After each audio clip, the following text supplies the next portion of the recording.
దేవునికి స్తోత్రం. ప్రభువైన యేసుక్రీస్తు నామమునకే మహిమ కలుగునుగాక. ఆమేన్. మరి 32వ అధ్యాయంలో 27వ వచనం వరకు కూడా మరి మనం ధ్యానం చేసుకున్నాం. రూబేనీయులు, గాదీయులు అక్కడ మరి యోర్దాను యొక్క యువతలి ప్రాంతం వాళ్ళకి అనుకూలంగా ఉన్నది కాబట్టి మేము రాము అని వాళ్ళు చెప్పినప్పుడు మోషే వాళ్ళని గద్దించాడు. ఇదంతా కూడా రూబేనీయులకి, గాదీయులకి, మోషేకి మధ్యలో జరిగిన సంభాషణ ఇప్పటివరకు మరి మనము చూసాం. 28వ వచనం నుంచి మరి మనము ధ్యానం చేసుకుందాం. కాబట్టి మోషే వారిని గురించి యాజకుడైన ఎలియాజరుకునకును, నూను కుమారుడైన యెహోషువకును, ఇజ్రాయేలీల గోత్రములలో పితరుల కుటుంబముల ప్రధానులకును ఆజ్ఞాపించి వారితో ఇట్లనెను, గాదీయులు, రూబేనీయులు అందరూ యెహోవా సన్నిధిని యుద్ధమునకు సిద్ధపడి మీతో కూడా యోర్దాను అవతలికి వెళ్ళిన ఎడల ఆ దేశము మీ చేత జయింపబడిన తరువాత మీరు గిలాదు దేశమును వారికి మీరు స్వాస్థ్యంగా ఇయ్యవలెను. అయితే వారు మీతో కలిసి యోధులై ఆవలికి వెళ్ళని ఎడల వారు కనాను దేశమందే మీ మధ్య స్వాస్థ్యాలను పొందుదురు. అనగా గాదీయులు, రూబేనీయులను యెహోవా నీ దాసులమైన మాతో చెప్పినట్లే చేసేదము. మేము యెహోవా సన్నిధిని యుద్ధ సన్నద్ధులమై నది దాటి కనాను దేశములోనికి వెళ్ళదము. అప్పుడు యోర్దాను యువతల మేము స్వాస్థ్యమును పొందేదమని ఉత్తరం ఇచ్చిరి. ఇక్కడ వారిద్దరి మధ్యలో జరిగిన సంభాషణ తర్వాత మోషే వచ్చి యాజకుడైన ఎలియాజరుతో చెప్తున్నాడు, ఆమెను విడిచిపెట్టేయమ్మ. యాజకుడైన ఎలియాజరు తోటి, ఎందుకంటే మోషే కనానుకి వెళ్ళాడు, దేవుడు చెప్పాడు కదా అంతకుముందు వాక్యంలో. కాబట్టి ఎవరెవరికి చెప్తున్నాడు? యెహోషువకు, ఎలియాజరుకి, ఇజ్రాయేలు యొక్క ప్రధానులకి, వాళ్ళందరికీ కూడా చెప్తూ ఉన్నారు. రూబేనీయులు, గాదీయులు యోర్దాను యువతల ప్రదేశాన్ని అడిగారు, కానీ మరి నేను వారిని గద్దించాను, వారు వెళ్ళకపోవడం వల్ల మీ యొక్క హృదయాలు అధైర్యపడతాయి, మీరు బలహీనపడిపోతారని నేను వారిని గద్దించినప్పుడు వాళ్ళు మీతో కూడా వస్తామన్నారు. కాబట్టి మరి వారిచ్చిన మాటను బట్టి వాళ్ళు యుద్ధానికి సిద్ధపడి మీతో కూడా యోర్దాను దాటి అవతలికి వస్తే మీ యొక్క దేశాలన్నీ కూడా మరి మీరు జయించిన తర్వాత వారు అడిగినట్టుగా యోర్దాను యువతలో ఉన్న ఈ యాజరు, గిలాదు అనే ప్రాంతాలను మీరు వాళ్ళకి ఇవ్వండి.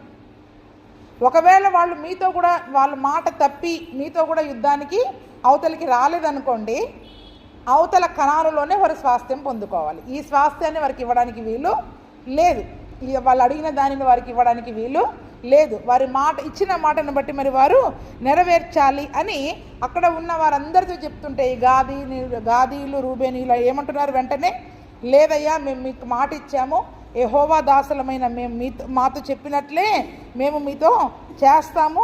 మేము ఖచ్చితంగా దేవుని సన్నిధిలో యుద్ధ సన్నద్ధులమై నది దాటి మేము కనాను దేశానికి వస్తాం. నది దాటి మేము మీతో పాటు వస్తాము, మీతో కలిసి యుద్ధం చేస్తాము. మీరందరూ ఆ స్వాస్థ్యాన్ని పొందుకునే వరకు కూడా మరి మేము మీతో కూడా ఉంటాము. అప్పుడు మేము యోర్దాను యువతల మేము స్వాస్థ్యాన్ని ఇదే పొందుకుంటాం. మాకు యోర్దాను అవతల ఆ కనానులో స్వాస్థ్యము మాకు వద్దు అని మరి వాళ్ళు చెప్తూ ఉన్నట్టుగా మనం చూస్తూ ఉన్నాం. అప్పుడు మోషే కూడా ఏమంటున్నాడు? గాదీయులకు, రూబేనీయులకు, యోసేపు కుమారుడైన మనష్షే అర్ధగోత్రపు వారికి అమోరీల రాజైన సీహోను రాజ్యమును, బాషాను రాజైన ఓగు రాజ్యమును దాని ప్రాంతపురములతో ఆ దేశమున చుట్టూ నుండి ఆ దేశపురములను ఇచ్చెను. అంటే చూడండి, పదే పదే వాళ్ళు ఆ మాటను ఒప్పుకున్న తర్వాత మోషే ఏమంటున్నాడు? రైట్, మీరు చెప్పినట్టుగా ఈ దేశాలు ఏ దేశాలైతే మీరు ఇక్కడ జయించారో అమోరీయుల దేశమైన అమోరు దేశము, ఆ అమోరు రాజు ఎవరు? సీహోను రాజ్యము. ఎవరిదంట? అమోరీయుల రాజైన సీహోను రాజ్యము, బాషాను రాజైన ఓగు రాజ్యం. ఇవన్నీ కూడా వాళ్ళు 21వ అధ్యాయంలో జయించారు. గుర్తుందా మనకి? 21వ అధ్యాయంలో అమోరీయుల మీదకి, బాషాను మీదకి వాళ్ళే యుద్ధానికి వచ్చారు. మేము మీ దేశంలో గుండా వెళతాము, మాకు కొంచెం దారి ఇవ్వండి అని మరి దూతలను పంపినప్పుడు వాళ్ళు ఏం చేస్తారు? ఒప్పుకోకుండా వాళ్ళే యుద్ధానికి వస్తారు.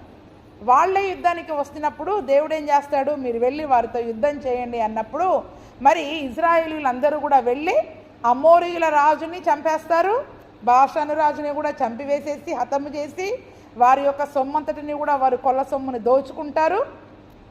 అమోరీయుల దేశము, బాషాను దేశం, 2 రాజ్యాలని వారు జయించి మరి ఆ యొక్క రాజ్యాలను వీరు సొంతం చేసుకున్నట్టుగా మరి మనం చూసాం. కాబట్టి మరి ఆ దినమున ఆ మొట్టమొదట వారు జయించిన రాజ్యాలు యోర్దాను యువతల అమోరు, బాషాను అనే రాజ్యాలు. కాబట్టి ఆ యొక్క రాజ్యాలన్నిటికీ ఆ 2 రాజ్యాలను కూడా ఎవరెవరికి ఇచ్చారు? రూబేనీయులకి, గాదీయులకి, అంతేకాకుండా మనష్షే వాళ్ళల్లో కొన్ని కుటుంబాలకి. మనషే అర్ధగోత్రము అంటే ఏంటంటే మనషే కుటుంబాలలో కొన్ని కుటుంబాలకి ఎవరెవరికైతే మరి గొర్రెలు ఎక్కువగా ఉన్నాయో, పచ్చని ప్రదేశం ఎవరికైతే కావాలో ఆ ముగ్గురికి కూడా మరి ఆ యొక్క ప్రాంతాలను అక్కడ ఇచ్చినట్టుగా చూసాం. అక్కడ మరి ఆ గాదీలు ఆ యొక్క ఇప్పుడు వారు మనషే కుమారులు ఆ ప్రాంతాలని ఏ ప్రాంతాలని వారు స్వంతం చేసుకున్నారు. ఇప్పుడు మనం చదువుకున్న ఏమో దేశాలు ఏంటవి, రాజ్యాలు. అమోరీల రాజ్యము, బాషాను రాజ్యము. ఆ రాజ్యాలలో వీరు ఏ ఏ ప్రాంతాలను మరి స్వాధీనం చేసుకున్నారనేది 34వ వచనం నుంచి కూడా ఉంది. గాదీలు ఏ ఏ ప్రాంతాలను స్వాధీనం చేసుకున్నారంట? దీబోను, అతారోతు, ఆరోయేరు, అత్రోతు, షోపాను, యాజరు, ఎక్వెహ, బేత్నిమ్రా, బేచారాను అను ప్రాకారము గల పురములను మందల దొడ్లను కట్టుకున్నారు. రూబేనీలు ఏమేమి తీసుకున్నారు? మారు పేరు పొందిన హెష్బోను, ఏలాలే, కిరియతాయిము, నెబో, బయల్మయోను, షిబ్మా అను పురములను తాము కట్టిన ఆ పురములకు వాళ్ళ పేర్లు పెట్టుకున్నారు. అంతకుముందు వేరే పేర్లు ఉన్నాయి. ఇప్పుడు వీళ్ళ స్వాధీనం చేసుకున్న తర్వాత వీళ్ళ పేర్లు వేరే పెట్టుకున్నారు. మనషే కుమారులైన మాకిరీలు గిలాదు మీదికి పోయి ఏం చేశారు? ఆ గిలాదును పట్టుకున్నాయి. దానిలో ఉన్న అమోరీయులను వెళ్ళగొట్టారు. మోషే మనషే కుమారుడైన మాకీరునకు గిలాదునిచ్చాను. అంటే ఎవరెవరైతే ఆ యొక్క ప్రాంతాల మీదకి వెళ్ళి వారిని యుద్ధం చేసి వారిని వెళ్ళగొట్టారో వాళ్ళకి ఆ స్వాస్థ్యాలని అక్కడ ఇచ్చేశారు. మాకీరు ఏం చేశాడు? గిలాదు ప్రాంతాన్ని జయించాడు కాబట్టి అతనికి గిలాదు ఇచ్చేశాడు. అతను అక్కడ నివసించాడు. మనషే కుమారుడైన యాయీరు వెళ్ళి వారి పల్లెలను పట్టుకొని వాటికి యాయీరు పల్లెలని పేరు పెట్టాడు. నోబోహు వెళ్ళి కెనాతును దాని గ్రామాలను పట్టుకొని దానికి నోబోహు అని తన పేరు పెట్టాను. అంటే వీళ్ళు పల్లెటూర్లని అక్కడ వెళ్ళి ఆ పట్టణాలను జయించడము, అక్కడ ఉన్న ఆ ఇతర జాతుల వాళ్ళని వెళ్ళగొట్టడము, దానికి వీళ్ళ పేర్లు పెట్టుకొని అప్పటి నుంచి వీళ్ళ సంతానాలు ఉండే విధముగా అవన్నీ కూడా జయించినట్టుగా మనం చూస్తూ ఉన్నాం. చూడండి, అంటే అక్కడ ఇంతకు మునుపు ఆల్రెడీ ఉన్నారు, కానీ వాళ్ళందరినీ వెళ్ళగొట్టి ఏం చేస్తున్నారు? వీళ్ళు జయించారు కదండి. ఇక్కడ యాయీరు అని పేరు వినగానే మనకి కొత్త నిబంధనలో కనపడుతుంది యాయీరు పేరు. ఎవరు యాయీరు? యాయీరు చనిపోలే, యాయీరు కుమార్తె చనిపోతుంది. యాయీరు ఒక ప్రధాన మందిరపు అధికారి. అంటే యాయీరు అనే పేరు అక్కడ వచ్చిందంటే ఆ కొత్త నిబంధనలో కూడా ఆ ప్రాంతాలన్నీ కూడా మనషే వాళ్ళ ప్రాంతాలు అనేది మనకు అర్థమవుతుంది. ఎందుకు అంత వివరంగా ఆ పేర్లన్నీ ఇచ్చారంటే ఎవరెవరివి ఏ ప్రాంతాలలో నివాసం ఉంటున్నారు, ఏ ప్రాంతాలను వారు జయించారు అనడానికి గుర్తుగా మరి అవన్నీ కూడా చెప్తూ ఉన్నారు. అంటే అమోరీల రాజ్యము బాషాను దేశంలో ఉన్న ఈ పట్టణాలన్నీ వాళ్ళు జయించారు కాబట్టి గాదీలు, రూబెనీయులు, మనషే కుమారులైన ఆ యొక్క ఏమంటారు మాకీరు, ఇంకెవరు యాయీరు, వీళ్ళందరూ కూడా ఆ ప్రాంతాలను జయించడం ద్వారా ఆ ప్రాంతాలను వారికి ఇచ్చినట్టుగా మనం చూస్తూ ఉన్నాం.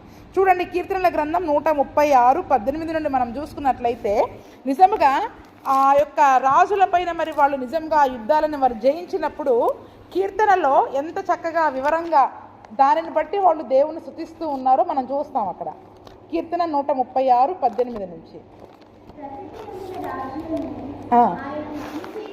ఎవరంట? ప్రసిద్ధి నొందిన రాజులు. వీళ్ళు మామూలు రాజులు కాదండి. అమోరీల రాజే కానీ బాషాను రాజే కానీ మామూలు రాజులు కాదు. అవునండి. ఇజ్రాయేలీలకు మరి ఎక్కడ ట్రైనింగ్ తీసుకున్నారు చెప్పండి? ఇజ్రాయేలీలకు ఎక్కడ ట్రైనింగ్ వచ్చింది? వీళ్ళ దగ్గర ఏమన్నా యుద్ధ సామాగ్రి ఉందా? రథాలు ఉన్నాయా? గుర్రాలు ఉన్నాయా? చెప్పండి, ఏమైనా ఉన్నాయా? ఏమీ లేవు. కానీ ప్రసిద్ధి నొందిన రాజులను ఎవరు హతం చేశారంట? గొప్ప రాజులను ఆయన హతము చేసెను, ఆయన కృప నిరంతరం ఉండెను.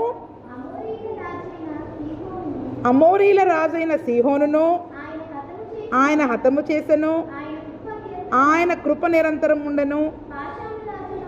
బాషాను రాజైన ఓగును ఆయన హతము చేసెను, ఆయన కృప నిరంతరం ఉండేను. 17 నుండి మనం చూస్తే గొప్ప రాజులను ఆయన హతము చేశాడు, ఆయన కృప నిరంతరం ఉండును. ప్రసిద్ధి నొందిన రాజులను ఆయన హతము చేశాడు, ఆయన కృప నిరంతరం ఉండును. అమోరీల రాజైన సీహోనును బాషాను రాజైన ఓగును ఆయన హతము చేశాడు, ఆయన కృప నిరంతరం ఉండును. ఎందుకంటే అరణ్య మార్గమున తన ప్రజలను తోడుకొని వస్తూ ఉన్నప్పుడు నిజముగా ఎంత గొప్ప గొప్ప రాజులు వారికి ఎదురయ్యారు. ప్రసిద్ధి నొందిన రాజులు, గొప్ప గొప్ప రాజులు ఎదురయ్యారండి. అంటే చూడండి, ఆత్మీయ ప్రయాణములో ఎన్నో గొప్ప గొప్ప సమస్యలు మనకు ఎదురు కావచ్చు, చాలా పెద్ద పెద్ద సమస్యలు ఎదురు కావచ్చు, కానీ జయించారా లేదా? వీళ్ళు జయించారా లేదా? ఎవరు జయించారంట? ఆయన జయించాడని చెప్తా ఉన్నాడు. ఎవరు జయించారంట? ఆయన. ఎవరు? దేవుడు వారి పక్షముగా ఉండి ఆ యొక్క రాజులని ఆయనే హతము చేశాడు. మరి యుద్ధానికి వెళ్ళింది ఎవరు?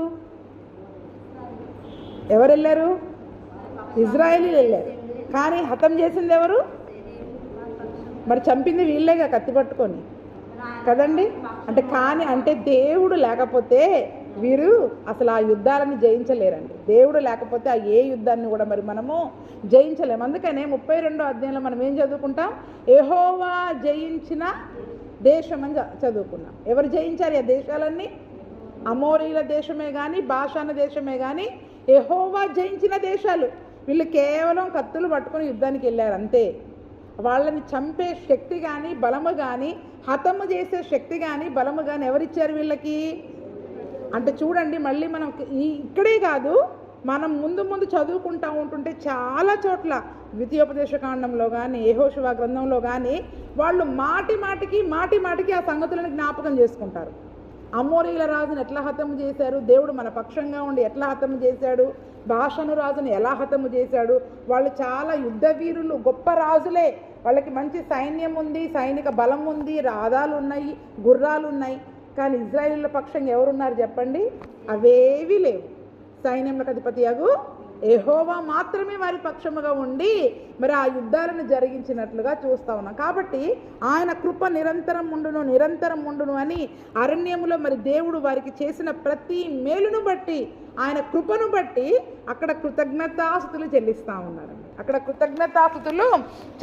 ఉన్నారు. కాబట్టి ఈరోజు మన ఆత్మీయ జీవితంలో, ఆత్మీయ ప్రయాణములో అది ఎంత పెద్ద సమస్య అయినా అసలు దేనికి మనం భయపడాల్సిన అవసరము లేదు. ఎందుకంటే మన పక్షముగా ఉన్నది ఎవరు?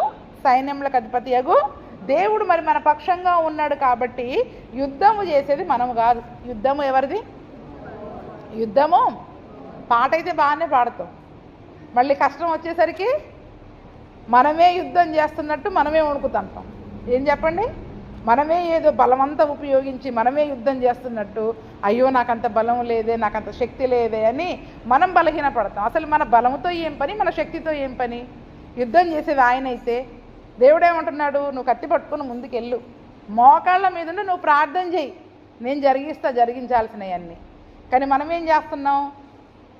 మనమే పోరాడినట్లుగా మనమే భయపడతా ఉన్నాం. నిజానికి మరి అమోరీల రాజు గురించి, బాషాను దేశము గురించి పరిశుద్ధ గ్రంథంలో చాలా చోట్ల అసలు ఆ దేశాల యొక్క గొప్పతనం చూసుకుంటే కనుక చాలా ఉంది. అవి చాలా శ్రేష్టమైన దేశాలు, బలమైన దేశాలు. అది కాదు, మన సంఖ్యాకాండం 21లో వీళ్ళు అమోరీల మీదకి యుద్ధానికి వెళ్ళినప్పుడు అమోరీల యొక్క ప్రాకారములు ప్రసిద్ధమైనవి అని ఉంటుంది. అంటే చాలా బలమైన ప్రాకారములు గల దేశం కలిగిన వాళ్ళు కదండి. వాళ్ళ యొక్క ప్రాకారాలని అసలు ఎవరు కూడా పడగొట్టలేరంట. కానీ ఎవరు పడగొట్టారు? ఇప్పుడు యెహోవా దేవుడు వేరే పక్షముగా ఉండి ఆ వారి యొక్క ప్రసిద్ధమైన, అది ఎంత ప్రాకారాలే కానివ్వండి, ఎంత బలమైనవే కానివ్వండి, దేవుని ముందు ఏవి కూడా నిలబడలేవు. కీర్తన 68:15 కూడా చదవండి. వీటి గురించి కొన్ని మాటలు అక్కడ ఉంటాయి. కీర్తన 68:15 అమోరీల దేశం గురించి, బాషాను దేశం గురించి.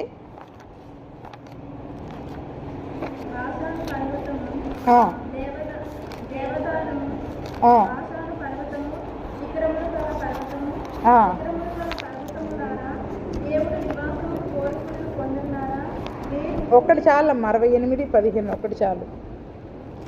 బాషాను పర్వతము, దేవపర్వతము, బాషాను పర్వతము, శిఖరములు గల పర్వతము, శిఖరములు గల పర్వతములు గలవారలారా, దేవుడు నివాసముగా కోరుకున్న కొండను మీరేలా ఓరచూపులు చూస్తున్నారు? యెహోవా నిత్యము అందులోనే నివసించును. దేవుని రథములు సహస్రములు ప్రభువు వాటిలో ఉన్నాడు. దేవునికి స్తోత్రం. చూడండి, అంటే బాషానులో ఉన్న పర్వతాలు ఎలా ఉంటాయండి అంట? శిఖరములు గల పర్వతాలు, నిజంగా బలమైన ప్రాకారాలు కలిగిన పట్టణాలుగా ఉన్నాయి. కానీ చూడండి, అవి ఎంత శిఖరములు గల పర్వతాలైనా కూడా దేవుని ముందు అవేవి కూడా నిలబడలేవు. అంటే చూడండి, వారి యొక్క జయము గురించి అక్కడ మనం ధ్యానం చేసుకుంటే మాట వినడానికి చాలా సులువుగా ఉంటుంది. అమోరు రాజ్యాన్ని జయించారు, బాషాను దేశాన్ని జయించారని చెప్పుకోవడానికి సులువుగా ఉంటుంది. కానీ వారు ఎంత బలమైన వాళ్ళు నిజంగానికి మనం ధ్యానం చేసుకుంటే నిజంగా దేవుని యొక్క శక్తి సామర్థ్యాలు ఏంటో అప్పుడు మనకు అర్థమవుతాయి కదండి. దేవుడు ఎంత గొప్పవాడు, ఎంత గొప్ప యుద్ధాలు చేశాడు మా వారి పక్షముగా ఉండి. ఈరోజు ఆయన మన పక్షముగా ఉండి కూడా అవి ఎంత ఒక శిఖరము వంటి సమస్యలు మన ముందు నిలబడ్డా కూడా ఈరోజు వాటిని ఏం చేయగలం?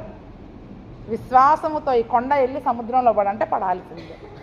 మనం పలకాలి, దేవుడు పడేస్తాడు.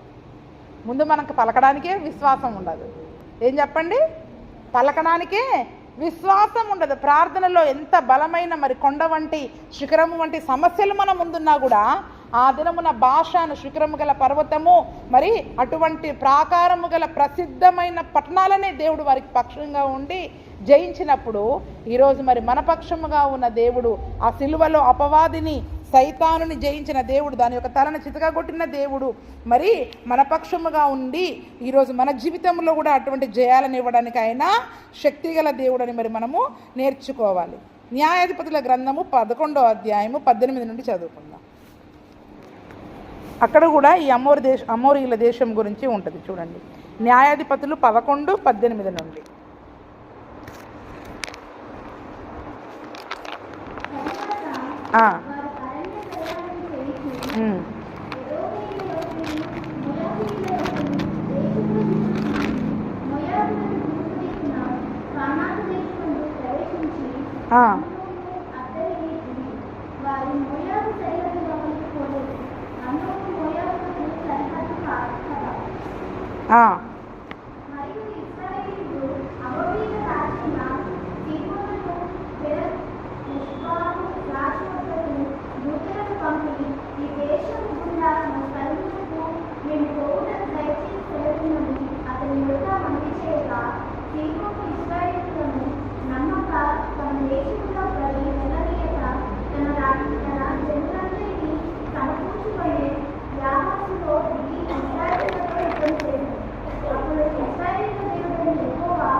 ఇరవై 23 చదవమ్మా.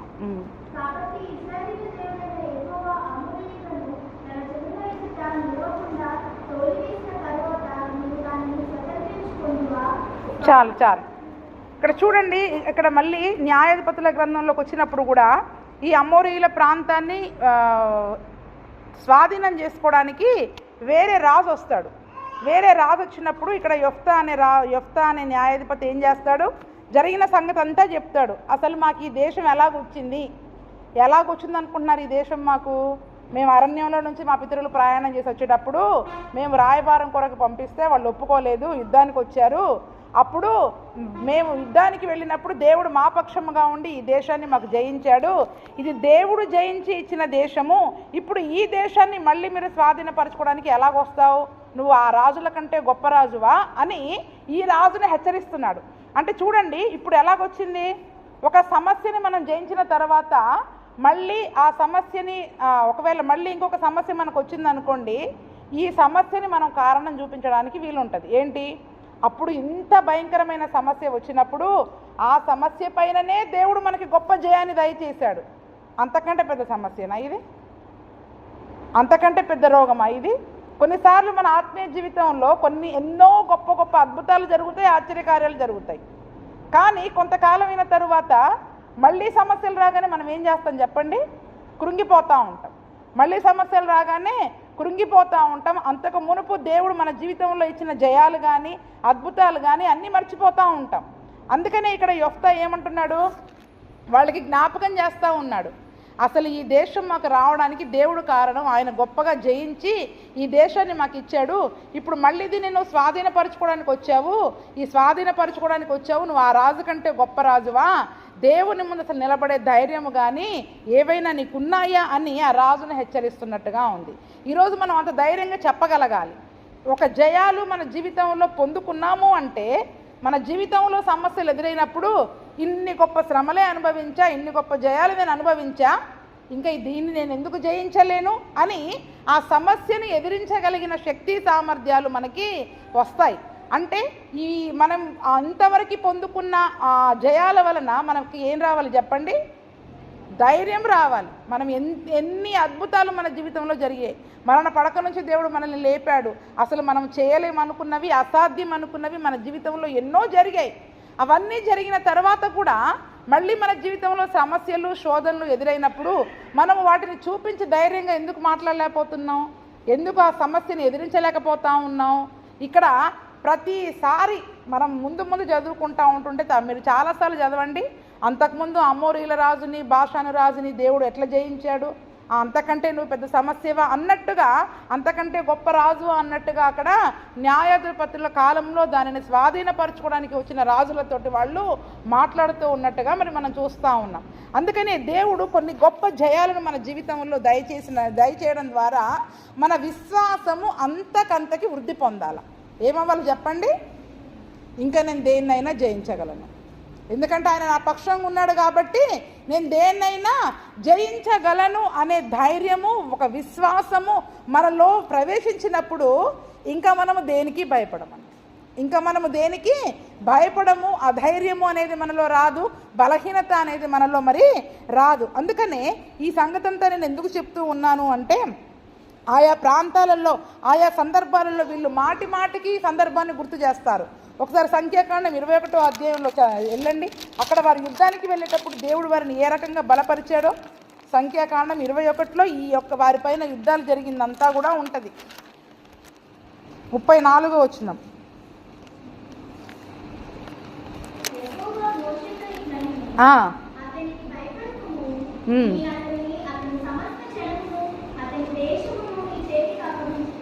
ఏమంటున్నారు ఇక్కడ 32, 33 కూడా చూస్తే, వారు అక్కడ అమోరీయులను తోలివేశారు, బాషాను రాజైన ఓగును అతని సమస్తమును చంపివేసేశారు. అతనికి నువ్వు భయపడాల్సిన అవసరం లేదు, నేను అతనికిని అతని సమస్త జనములను అతని దేశమును నేను నీ చేతికి. దేవుడు మనల్ని భయపడొద్దంటా ఉన్నాడు. మన ముందు ఉన్న సమస్యని మన చేతికి అప్పగించాలని దేవుడు అనుకుంటున్నాడు. కానీ మనం ఏం చేస్తూ ఉన్నాం? సమస్యను చూసి మనం భయపడుతుంటాం. మనం ఏం చేస్తాం చెప్పండి? సమస్యను చూసి భయపడతాను. నువ్వు దాన్ని భయపడకు, దాన్ని స్వాధీనపరుచుకో అంటున్నాడు దేవుడు. ఆ సమస్యని నీకు లోబడేటట్లుగా నువ్వు దాన్ని మలుచుకో అంటున్నాడు. కానీ మనం ఏం చేస్తూ ఉన్నాం? భయపడతా ఉన్నాం. బాషాను రాజుకి ఏమైంది? అమోరీల రాజుకి ఏమైంది? వాళ్ళు గొప్ప రాజులు, ప్రసిద్ధి నొందిన రాజులు. అటువంటి రాజులనే దేవుడు మన పక్షంగా ఉండి వాళ్ళని ఓడించాడంటే, ఈరోజు అంతకంటే గొప్పోళ్ళు వచ్చినా కూడా దేవుడు ఏం చేస్తాడు చెప్పండి? అంతకంటే, అంటే ఒక సమస్యలు అనుకుందాం, ఒక ఆటంకాలు అనుకుందాం, అంతకంటే గొప్ప ఆటంకాలు వచ్చినా, గొప్ప అనారోగ్య పరిస్థితులు వచ్చినా, గొప్ప సమస్యలు వచ్చినా కూడా దేవుడు ఏం చేస్తాడు? వారికి చేసినట్లు నీకు చేస్తాడు.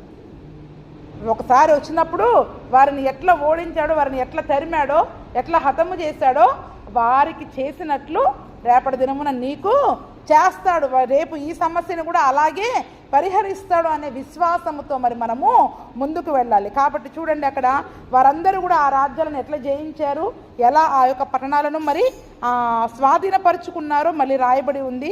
చివరిగా ఎఫెసీలకు రాసిన పత్రిక 6:18లో చూద్దాం. ఎఫెసీ 6:18లో మరి దీన్ని కొత్త నిబంధన కాలంలో ఇప్పుడు మనం దానిని ఏ రీతిగా నెరవేర్చాలో మనం చూద్దాం.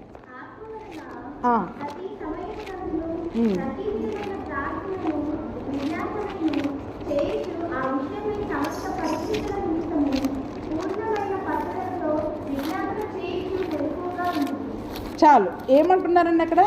ఆత్మ వలన ప్రతి సమయమందును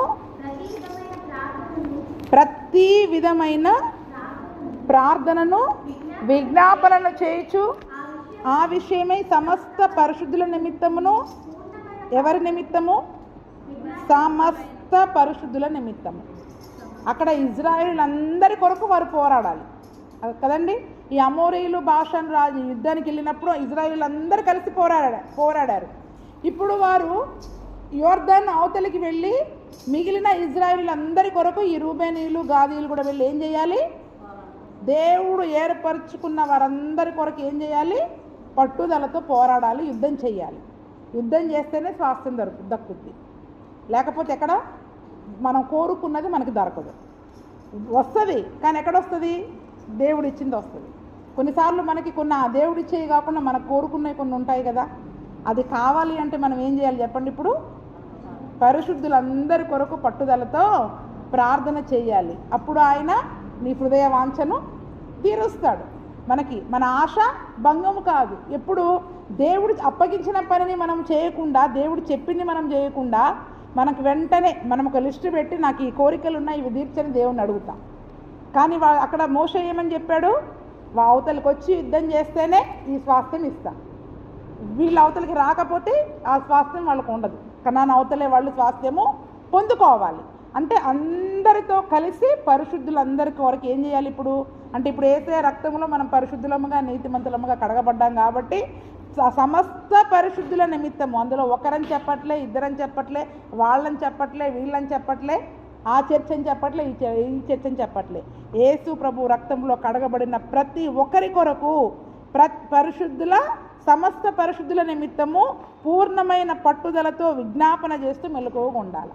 అంటే వీళ్ళు యుద్ధం చేసే అంతకాలం ఎలాగుండాలి చెప్పండి? ఇప్పుడుగా వాళ్ళతో కలిసి మెలకువగలిగి యుద్ధం చేయాల్సిందే, విజ్ఞాపనము చేయవలసిందే. అందుకనే ప్రతి సమయము ఆత్మ వలన ప్రతి సమయము మా యుద్ధం అయిపోయింది కదా, నేను ఈ సమయము మీకు ఇవ్వలేను అనడానికి లేదు. ప్రతి సమయం వాళ్ళకి ఎప్పుడు ఏ సమయంలో యుద్ధానికి రావాలంటే పరిగెత్తాల్సిందే. ఆత్మ వలన ఎలా చేయాలది? శరీరం వెళ్ళనివ్వదు, శరీరం అయితే వెళ్ళనివ్వదు. కానీ ఆత్మ వలన ఏం చేయాలంట? ప్రతి సమయంలో ప్రతి విధమైన ప్రార్థన విజ్ఞాపనలు చేయాలంట. చూడండి, ఎప్పుడు ఎవరికి ఏ సమస్య ఉన్నా సంఘంలో, ఎప్పుడు ఎవరికి ఏ సమస్య వచ్చినా కూడా సమస్త పరిశుద్ధుల కొరకు ప్రతి సమయము, ఈ సమయం అయితేనే నేను ప్రార్థనకు వస్తా, ఈ సమయం అయితే నేను ప్రార్థనకి రాలేను అనడానికి వీలు లేదండి. సరే, అనారోగ్యాన్ని బట్టి మనం కొన్ని పరిస్థితులని మార్చుకుంటే అది వేరే విషయం. కానీ ఏ సమయంలో అయినా ఆత్మ నడిపింపుని బట్టి అర్ధరాత్రి మెలకు వచ్చినా లేచి ఏం చేయాలి? గుర్తుకొస్తాం. ఒక్కొక్కసారి దేవుడు మెలకు అంటే దేవుడు కొన్నిసార్లు పడుకున్న సమయంలో కొన్ని పేర్లు గుర్తు చేస్తాడు. ఎందుకు వాళ్ళు గుర్తు వస్తున్నారు అనుకుంటాం, మనకు తెలియదు. కానీ ఏం చేయాలి? ఆత్మ నడిపిస్తున్నప్పుడు వెంటనే లేచి ఆ సమయంలో మరి వారి కొరకు మనము ప్రార్థన చేయాలి. ఎందుకంటే అలా దేవుడు జ్ఞాపకం చేసేది, ఎందుకంటే చాలా వారు ఏదో సమస్యల్లో ఉన్నారని జ్ఞాపకం చేస్తాడు. అలా చాలా అద్భుతాలు జరిగాయి. ఎందుకంటే అంటే అలా చెప్పుకుంటూ పోతే మనకి చాలా సంగతులు ఉంటాయి. నిజంగా ఇద్దరు భార్య భర్తలు ఉన్నారంట. భర్త పరిచర్య కొరకు ఏదో ఊరికి వెళ్ళాడు. కొన్ని రోజులైంది, తను వేరే ప్రాంతంలో ఉన్నాడు, ఈమె పిల్లలతోటి కలిసి వేరే ప్రాంతంలో ఉంటుంది. ఎందుకో ఒక సమయంలో, ఒక అర్ధరాత్రి సమయంలో సడన్గా లేచి తన భర్త కొరకు ప్రార్థన చేయాలి చేయాలి చేయాలి చేసుకునే పడుకుంటాం. కానీ మళ్ళీ ఏదో చేయాలి అన్న ఒక నడిపింపు వచ్చినప్పుడు ఆ నడిపింపును బట్టి ఆమె లేచి మరి ఏదైనా సమస్యల్లో ఉన్నాడేమోనని ఆ రాత్రి ఆమె ప్రార్థన చేసిందంట. ప్రార్థన చేసింది, పడుకుంది. తరువాత భర్త దగ్గర నుంచి ఉత్తరం వచ్చిందంట. ఏంటంట? భర్త దగ్గర నుంచి ఉత్తరం వచ్చిందంట. అంటే ఆ రోజుల్లో మిషన్ నిజంగా జరిగిన సంగతి ఇది. ఆ రోజుల్లో ఫోన్లు లేవు కదా. ఉత్తరం రాసినప్పుడు అందులో ఆ భర్త రాస్తున్నాడంట, నేను ఒక రాత్రికాల సమయంలో పరిచర్య కొరకు నేను వెళ్ళి వస్తూ ఉన్నాను. ఆ వెళ్ళి వచ్చే సమయంలో కొద్దిమంది దొంగలు నా పైన అటాక్ చేశారు. ఏం చెప్పండి? కొద్దిమంది దొంగలు నా పైన అటాక్ చేసి నన్ను పట్టుకోవడానికి ప్రయత్నం చేశారు. కానీ సేవకుల దగ్గర ఏముంటుంది చెప్పండి? ఏమీ ఉండదు, బైబిలే ఉంటుంది. కానీ వారికి అవసరమైంది ఏది కూడా ఉండదు. కానీ అంతలోనే అనుకోకుండా అసలు ఆ రోజు వాళ్ళు నీ దగ్గర ఏమీ లేవా అని అన్నీ వెతుకుతున్నారు. ఏమీ లేకపోతే కొన్నిసార్లు వీరు వెళ్ళి బయట చెబుతాడేమోనని చంపేసి కూడా వెళ్ళిపోతారు. అవునా? మళ్ళీ పట్టిస్తారు కదా, ఇలా నన్ను పట్టుకున్నారండి అని చెప్తారు కదా అని చంపేసి కూడా వెళ్ళిపోయేవారు ఉంటారు. కానీ నిజముగా ఎవరో అనుకోకుండా మరి ఆ దినమున ఏమంటారు, ఒక పోలీస్ వ్యాన్ హారన్ వాళ్ళకి వినపడిందంట. ఆ సమయంలో వాళ్ళు రావడం ద్వారా వాళ్ళందరూ కూడా పారిపోయారు. నిజంగా అసలు ఎప్పుడు నేను ఆ రోజుల్లో రోజు అటు తిరుగుతాను కానీ ఎప్పుడూ అటువైపు రాదు అది. కానీ ఆ రోజు ఎందుకు వచ్చిందో నాకు తెలియదు అని నిజంగా దేవుడు నన్ను ఇలా రక్షించాడు అని చెప్పి ఆ ఉత్తరంలో రాసినప్పుడు అది ఏ రోజు తన భర్తకి ఆ సమస్య వచ్చిందో ఆమె టైం డేట్ చూసినప్పుడు దేవుడు ఈమెకి ఎప్పుడైతే నడిపించి అర్ధరాత్రి లేపాడో అదే రాత్రి అదే సమయం అంట. చూడండి, అంటే కొన్నిసార్లు మనం అనుకుంటాం పడుకున్నప్పుడు ఎవరెవరో మనకు గుర్తుకొస్తూ ఉంటుంది, దేవుడు ఎవరెవరినో జ్ఞాపకం చేస్తూ ఉంటుంటే మళ్ళీ ఇటు తిరిగి గుర్రు పెట్టి నిద్రపోతాం, అటు తిరిగి పడుకుంటాం, ఇటు తిరిగి పడుకుంటాం. అవునా? కానీ ఎందుకు వీళ్ళు మాటి మాటికి నాకు జ్ఞాపకానికి దేవుడు తీసుకొస్తున్నాడు, ఏదైనా సమస్యల్లో ఉన్నారేమో అని లేచి వారి కొరకు మనం ప్రార్థన చేయాలి. అది ఆత్మ వలన ప్రతి సమయం ముందు ప్రార్థన చేయడం అంటే, ఆత్మ మనల్ని నడిపించినప్పుడు పని చేసుకుంటాం. ఎందుకో ఎవరో సడన్గా దేవుడు మనల్ని కొద్దిమందిని జ్ఞాపకం చేస్తాడు, వాళ్ళు ఏదో సమస్యల్లో ఉన్నారని. వెంటనే ఒక 5 నిమిషాలు పని ఆపి, ఒక్క గంట ప్రార్థన చేయనవసరం లేదు, 2 నిమిషాలు చిన్న ప్రార్థన చేయొచ్చు. మనం ఆత్మ వలన ప్రతి సమయమందు మనం ప్రార్థన చేయాలి. అంట్లు కడిగినా, బట్టలు ఉతికినా, వంట చేసినా, దేవుడు ఎవరినైనా మనకి జ్ఞాపకం చేసినప్పుడు, ఎవరైనా మన హృదయంలో తట్టినప్పుడు ఒక్క చిన్న ప్రార్థన, అయ్యా మరి వారిని ఎందుకు జ్ఞాపకం చేస్తున్నాం, ఒకవేళ వాళ్ళు ఏదైనా సమస్యల్లో ఉంటే వారిని విడిపించు, వారికి క్షేమమును దయచేయని మనం చిన్న, అంటే ప్రతి నిమిషం మనం ఏం చేయాలి చెప్పండి? పరిశుద్ధులందరి కొరకు కూడా ఆత్మ వలన ప్రతి సమయంలో ప్రతి విధమైన ప్రార్థన విజ్ఞాపన చేస్తూ అంటే ఆ విషయమై సమస్త పరిశుద్ధుల నిమిత్తము పూర్ణమైన పట్టుదలతో విజ్ఞాపన చేస్తూ మెలకువగా ఉండాలి. అంటే కనానుని స్వాస్థ్యం వాళ్ళు పొందుకునే వరకు యుద్ధం చేయడం అంటే ఇదే, పట్టుదలతో కూడిన విజ్ఞాపన ప్రార్థన, మెలకువగలిగిన ప్రార్థన జీవితం. ఏంటి చెప్పండి ఇప్పుడు? ఎందుకంటే మనం పోరాటం ఏంటి ఇప్పుడు? ఆత్మ సంబంధమైన పోరాటం. మన పోరాటం ఏంటి? ఆత్మ సంబంధమైన పోరాటం. అది శరీర సంబంధమైనగా వాళ్ళ దినమున పోరాడారు, ఇప్పుడు మనం ఆత్మ సంబంధముగా మరి మనం పోరాడేవారిగా ఉండాలి. కాబట్టి ఆత్మ సంబంధమైన పోరాటం ఎలా చేయాలి? ప్రతి సమయంలో పట్టుదలతో విజ్ఞాపనం చేస్తూ మెలకువ కలిగిన ప్రార్థనా జీవితమును కలిగి మరి మనము ఉండేవారముగా ఉండాలి. మరి అటువంటి కృపా ప్రభువైన యేసుక్రీస్తు మనకందరికీ దయచేయునుగాక. ఆమేన్.